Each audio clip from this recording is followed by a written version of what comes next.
കുട്ടികളുടെ കൺസേണുകൾ പറഞ്ഞിട്ട്, ഇത് കുറച്ചും കൂടി ചെറിയ കുട്ടികളുടെ എന്തെങ്കിലും കൺസേണുകൾ അഡ്രസ്സ് ചെയ്യാൻ വേണ്ടിയിട്ട് കുറച്ചും കൂടെ പേരൻസ് വരുന്നത് കാണാറുണ്ട്.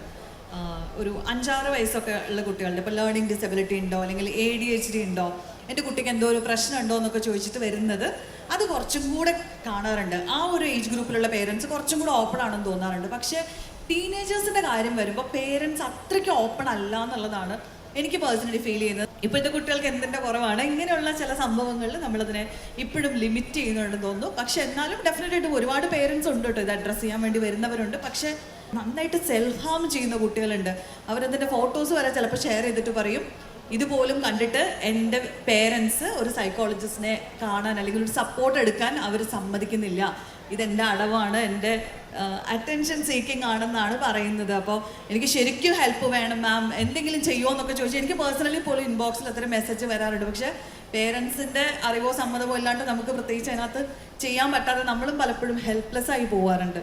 അപ്പോൾ ഡെഫിനറ്റായിട്ട് കുട്ടികൾ അങ്ങനെ ഒരു കാര്യം പറയുന്നുണ്ടെങ്കിൽ parents you have to address it at the earliest എന്നുള്ളതാണ്. ഒരു സൈക്കോളജിസ്റ്റിനെ കാണിച്ചു അല്ലെങ്കിൽ കണ്ടു എന്നുള്ളത് കൊണ്ട് നിങ്ങളുടെ കുട്ടിക്ക് ഒന്നും സംഭവിക്കില്ല, അല്ലെങ്കിൽ അവർക്ക് ഒരു പ്രശ്നവും അതിൻ്റെ പേരിൽ ഒരു നാണക്കേട് ഉണ്ടാവില്ല. നിങ്ങൾ അവരോട് ചെയ്ത ഏറ്റവും വലിയൊരു നീതിയായിരിക്കും അത് എന്ന് തോന്നാറുണ്ട്.